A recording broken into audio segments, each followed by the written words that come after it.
no is not in the vocabulary for the board or for Francine. This was something that in just a very short period of time managed to grow up and really provide good service. It's kind of that Francine's Friends, the mammography mobile, is just going to keep going. It's going to keep plugging right along and helping as many people as we can. The legacy that these guys, that the women who knew Francine are carrying on in her spirit, I don't think it can fail either.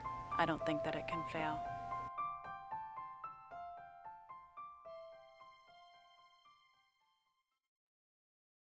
Since you were there from the very beginning, did you have a plan when you started out?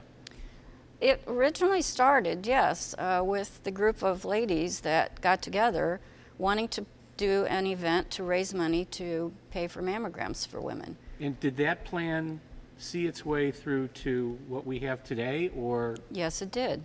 Yes, it did. It just grew and grew and grew, and I think that it was just a meant to be. We came together. It took a while. Any, I think, grassroots organization starting out takes a little bit of time, and I think it was 3 years or so before we really got things off the ground. We talked to people in the community and we realized there was nothing else out there like this.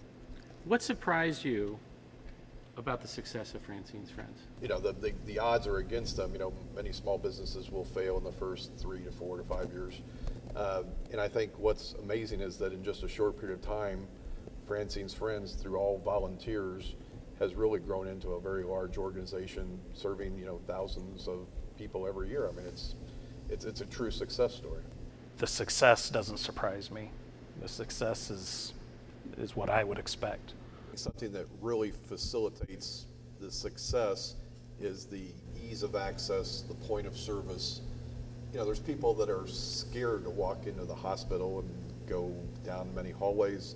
If the coach is sitting in their parking lot at work, you know, that may encourage a woman to go out and get the mammogram that she might not otherwise take the time or the effort to go to a bigger facility. And if that saves one life, that was a huge benefit.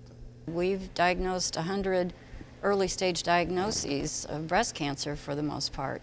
And one that comes to mind from last year was just so compelling that what we're doing is the right thing. When she went to the coach, first time she was diagnosed, and it was early stage, and she is fine now. So those kind of compelling stories just make it so important to the community, to all of us who are part of it. I think it's that personal touch. It's the, you know, it's, as everybody's saying, it's getting bigger and bigger and reaching more and more women. But at the heart of it, it's all about, you know, each individual woman that it affects, each individual touch that's made, each individual person who walks on the steps of that bus. I mean, to me, that seems like one of the big reasons why it is so successful. When you look at the other huge organizations that are out there, this is the one that somebody can say, I know someone, I knew the founder. Do you have any sense or gut feeling of the lives that have been saved? Oh, absolutely. I mean, that's probably been one of the most rewarding things being on the board. The stories, the survivor stories that you hear. There's nothing that touches you more than being able to know that people can come out of this okay at the end of the day. I think it means some hope.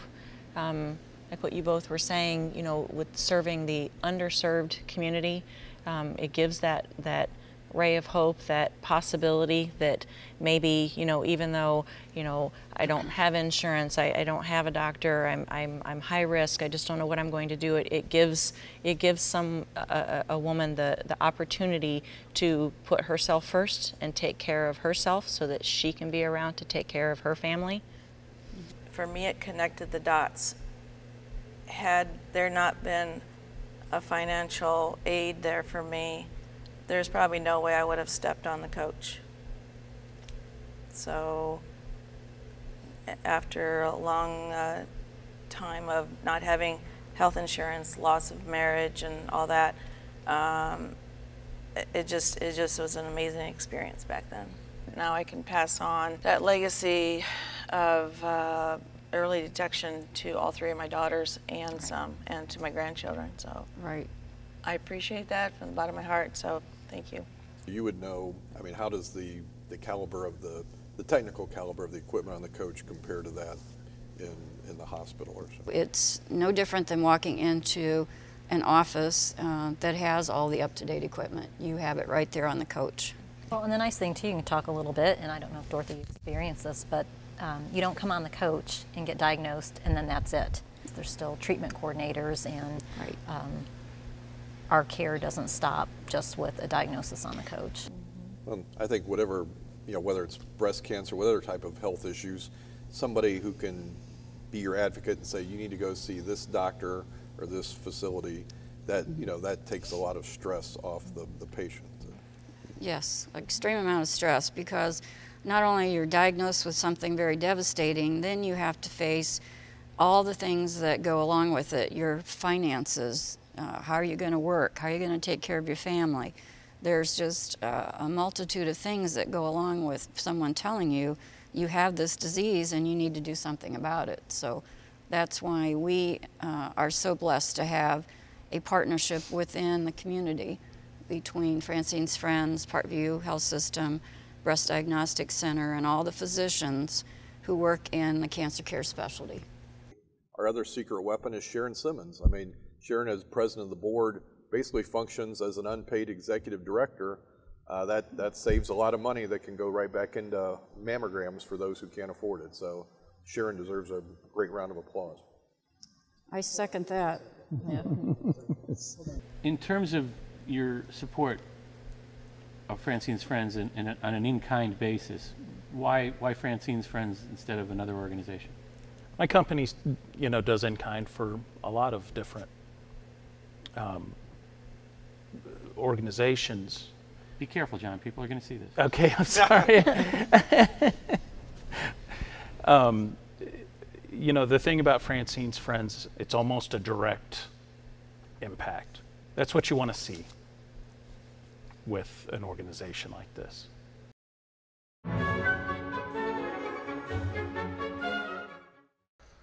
Over the years, we've shot so many makeovers for Francine's Friends that it kind of got us thinking, why not try it ourselves? So that's what we're doing. Derek, how long has Punch been shooting video for Francine's Friends?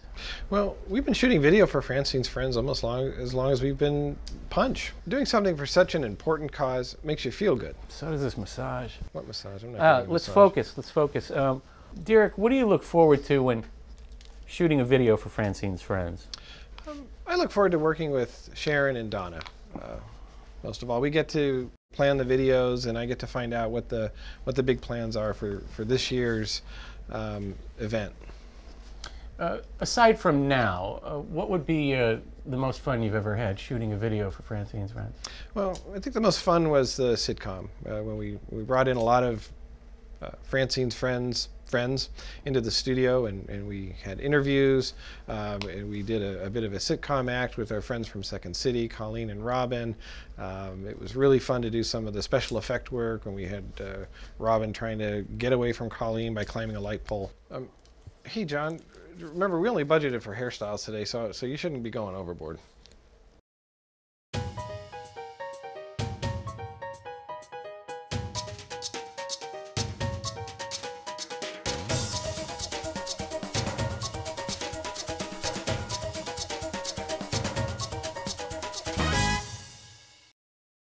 Wendell, I'm going to direct a question specifically to you.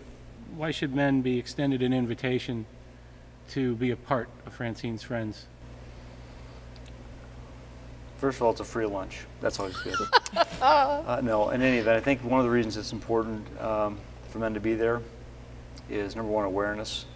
All of us as men have relationships with women, whether it's, again, marital, whether it's familial, whether it's through friendship or otherwise. And so to be aware of the impact of cancer on a family, if those men have not been impacted personally, I think it's very important to understand that dynamic. I think that a lot of men attend because they are the caregivers when the women are diagnosed. Yes, they are. And that's a very, very hard seat to sit in, I think. They are giving us the care that we need. I know that as a caregiver, a lot of times you can feel very helpless. But just being there, the men in our lives just being there, and our friends, and our kids, our parents, all of those people just being there for us and saying, you know what, I don't know if it's going to be okay, but I'm here for you right now, and I'll take you to that appointment. I'll do whatever I need to do to help walk you through this. Reflecting back 10 years into where I'm at right now, you know, when you get that diagnosis, you think it's the end of the world, you know. What am I going to do? What if my kids get married and I'm not here? You know, what if I'm not going to be here to help them with what they need help in? I have a daughter. I got cancer at 38, so now she's going to have to be a little bit more vigilant, and she's going to have to go maybe at the age of 25 and start getting those mammograms. And I want her to do that in order so that she doesn't have to go through what I went through. I was 32 years old when I was diagnosed with breast cancer. I never got a mammogram because I was so young. I felt the lump myself, and I made an appointment and went to the doctor, and that's when they told me I had breast cancer, and I ended up having a mastectomy, and I went through chemo, radiation, and that's been 12 years, and I've been doing the greatest ever since. No problems at all. Has your association with Francine's friends made it easier to approach your friends and talk to them about this subject? Most Yes. definitely. Absolutely. Yeah. If I see the coach and I happen to have a friend that I think that, you know, she's got a scare, she's had a scare, you just go up to that person and you just say, okay, do you have insurance? If you don't have insurance, I got a best place for you to go. You need to go to the coach. What it done for me actually is gave me like the voice to tell others about it. I've had people at my table who have never had a mammogram, and even if they didn't go to the coach to have the mammogram, they still went to get a mammogram after that. And I have had several friends too that have been diagnosed and then have been back, and it's given them encouragement to watch people like Wendy stand up and tell her story or be a model and see her great success in being a survivor, and that's helpful too. What would you like to see happen with Francine's friends in the next 10 years? I would like to see a second coach. It would be great that they could be in two places at, you know, at once. The more we get something like this out into the community, the more we're going to find that we can eradicate maybe a little bit of cancer here in Northeast Indiana. I want to see them go tri-state. They need to be in the surrounding states. I think it can absolutely happen. Yeah. Get more coaches, get more backing. It just gave me the chills. Good. It just gave me chills.